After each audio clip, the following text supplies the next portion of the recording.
What up？ 大家好，我是唢呐，我是 We， and this is the BBC。Free Black Coca-Cola， 碰一碰就摇 ，God damn it always get 摇一摇喷出来。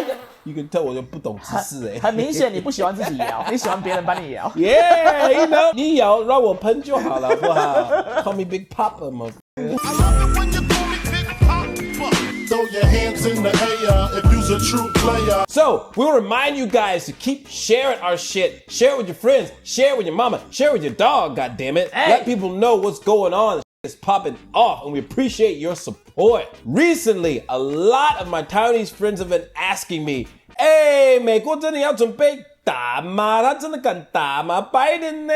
拜登很弱强吗？对啊，拜登这么弱，怎么打？ I realize that there are two things you guys need to understand. First of all, whether the president 敢不敢 doesn't matter. What you really need to pay attention to know if we're about to go to war is the media. Yeah? The media in America is separated into two parties, the liberal side and the conservative side.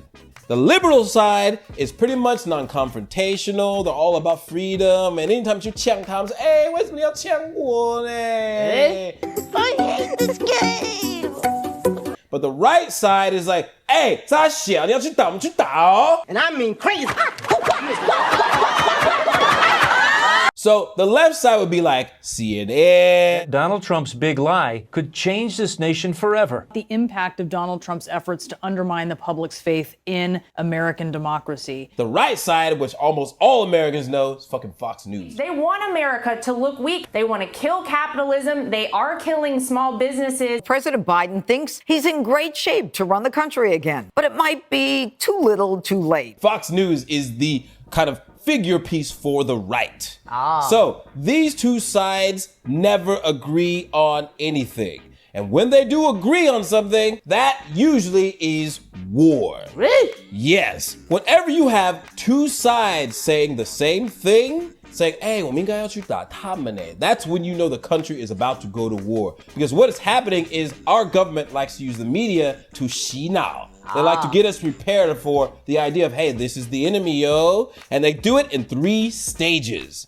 The first stage is once two sides start saying the same thing, they ask the question, hey, 这个国家怎么突然变这么强欸？很奇怪欸。 China's rise has been something of a miracle. In China, a new superpower has risen. It's been called an economic miracle. And an economy that's the envy of the world. It is quite simply the most successful case of economic development in human history. So they put that question in your mind of, yeah, how come this country got so badass? I never heard of this country before. That's because we don't fucking know shit about geography. Then, phase 2, they start to ask the question, hey, you remember that country 突然变强了吗？他们有危险吗？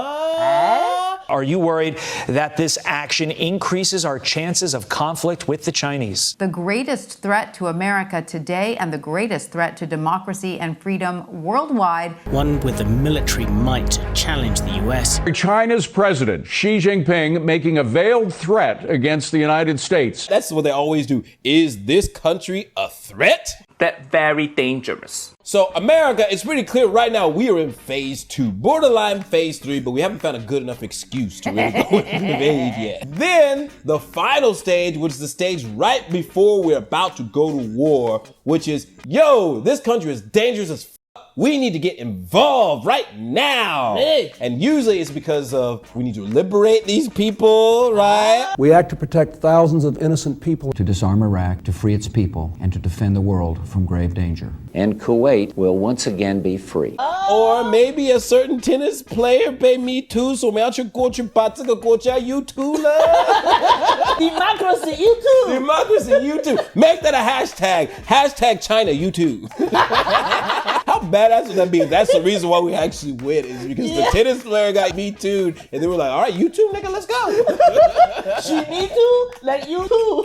It's cause and effect, yo. It's cause and effect. Yeah. Now, up until this point, I originally thought that only America does it. We're the only ones that use the media to get people prepared to go to war. But then I realized there's another country who, for the past year, has been doing the exact same thing. This is Australia. Australia is in the midst of a diplomatic freeze with China. War with China. The countdown may be on. Australia is monstrously vulnerable at the moment. We've gone from cooperation to competition. So do the threats facing Australia. Just when we thought our relationship with China couldn't get any worse, last week Beijing delivered us another punch. 他们又不是美国人。 I would describe us like this. Americans are the people who say, man, y'all British people are tripping. We out. The Australians are the people that the British people said, y'all motherfuckers are tripping. Get the fuck out. Go on the island over there with all them snakes and them alligators, and you figure your shit out over there. Because they're originally British, right? Like y'all British people are too gangster. The Queen cannot handle y'all. 所以那个 Australian 是 American 的那个 barbarian version. Pretty much, yeah. Because they were all criminals, right? They literally took prisoners and criminals and threw them on an island. There, y'all figure that shit out. Look, Australians are not to be reckoned with. Listen to the accent. That accent is gangster as yo. This is not going to be resolved in days. Okay, so back to Australian media. For the past year and a half or so, looking at Australian media, man, they are right around phase 2 and they are pushing for phase 3 as quickly as possible. These motherfuckers are pissed. We should expand the Defence Force significantly. So pissed to the point that they've got China backed into a corner in the media and China is unable to do what it does best. Bullshit. What they normally do is they bullshit. People are like, oh, okay, I kind of get it. But now Australia's like, man, cut that bullshit, nigga. It's time to fight. And there's one particular program I watched where they had a Beijing cultural analyst try to defend China in the most bullshit way possible. China probably at the heart is a country of pandas. Do you really want to fear panda? The Chinese 2,000 years ago built the Great Wall to keep the barbarians out, not to invade them. Really, motherfucker? You trying to use what your ancestors did 2,000 years ago to explain what China is doing now? You trying to say that wall that they built was to keep people out? Who built that wall again? I forgot. Who built that slavery. Wall? Slaves built that wall. In fact, they're buried up underneath that wall right now. Do you think a kangaroo will fear a panda? Probably not. A panda probably will run away. And then you try to say China is a panda and panda, but what you think a kangaroo, ma? What the fuck? What kind of shit is that? So by that logic, what you're saying is that what you build represents what you are and what you would tend to do, right? Yeah, 那 Japan 怎么办？都用 pole. Seriously? 你说 pole 怎么办？ They're like, we plan to fuck the world up, one bukkake at a time. Cover the world.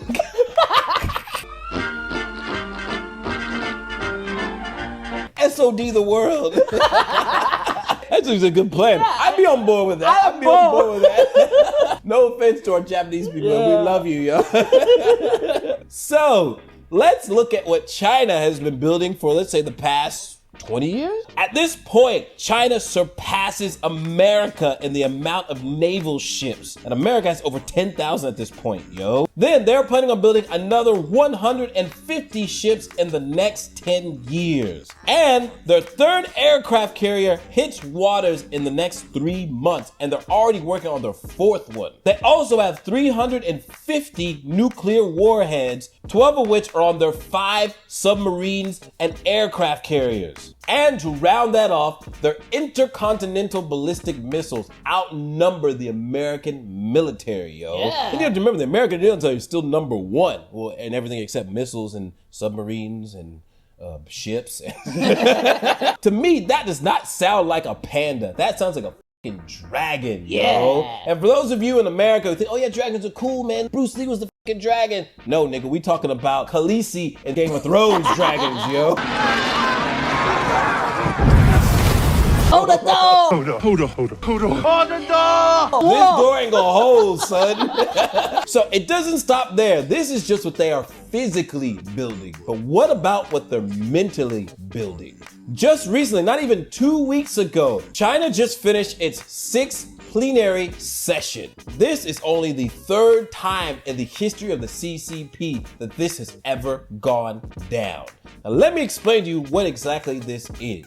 Whenever the leader of the CCP wants to ensure that he has unchecked power, he holds a meeting where every member of the political party must attend. So whenever a ruler holds this meeting, his objective is to criticize his predecessor and change the direction of the country. So the original policy of the CCP was to embrace capitalism and to embrace the outside world. Xi Jinping, upon seizing power of the CCP, pretty much reigned in the conclusion of the meeting as follows. Xi Jinping is the supreme leader. China is weak, corrupt, and misguided. And everything that the CCP has done up until now is wrong. So he wants to fix that shit, change the direction to make sure that it's on the right track. The new track. The poo track.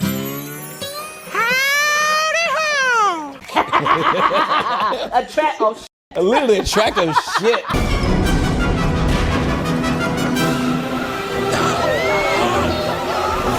Don't get it twisted. This mental preparation is not just for adults or for this generation. This shit goes to the new and upcoming generation as well. Remember how we talked about how they were cosplaying up their kids up to wear packs of dynamite and how they were even teaching them how to snitch on their friends for money? Yeah. Well, one school is taking a step further. They are instilling nationalism into these kids in the most old school, brutal, and somewhat traditional way I've ever heard. So let's have a look at this video. We're gonna break it down into what they're saying. 秦朝赳赳老秦，共赴国难，血不流干，誓不休战。 So the way these kids are speaking is in the ancient, traditional, dynastical figures. That means the Qing dynasty, the Ming dynasty, the Han dynasty. They are imitating the way these guys spoke. And their manner of speaking is pretty much pure nationalist. It's like the most pure nationalist way you can go. Now, what exactly are they saying? 犯我中华者，虽远必诛。犯我中华者，虽远必诛。 So this final phrase that they're saying is not only the most popular phrase amongst the Chinese Nationalist Party, it's also the most popular phrase amongst Chinese as well. So a nice diplomatic translation would be, if you offend Chinese, no matter how far away you are, we can get to you. And that particular phrase, no matter how far away you are, is actually very deep and subtle way to say Western people. America. Western culture. America, I said America. But it's not very clear. They didn't say America. But what if we were to update the translation to be very direct to the point? Because Americans, we are very direct and to the point. They're saying, if any of you English-speaking motherfuckers disrespect Chinese, we'll find you and fucking kill you. Damn, okay. Yo, and just to be clear, it's not just you. It's your father, your father's father, your uncle. They pretty much just trying to take out your whole goddamn family. Yeah. Bro. And this is shit that they're teaching kids to say, dude. Yeah. That shit is not only dangerous, it's fucking creepy to see these kids. They are at the phase 3 already, actually. That is phase 3. So when they keep talking about, oh no, Mr. Panda, nigga, that's dragon shit right there. You teaching them kids how to breathe fire. Dracarys. So they are pretty much teaching these kids in Guozhong how to say Dracarys in Chinese.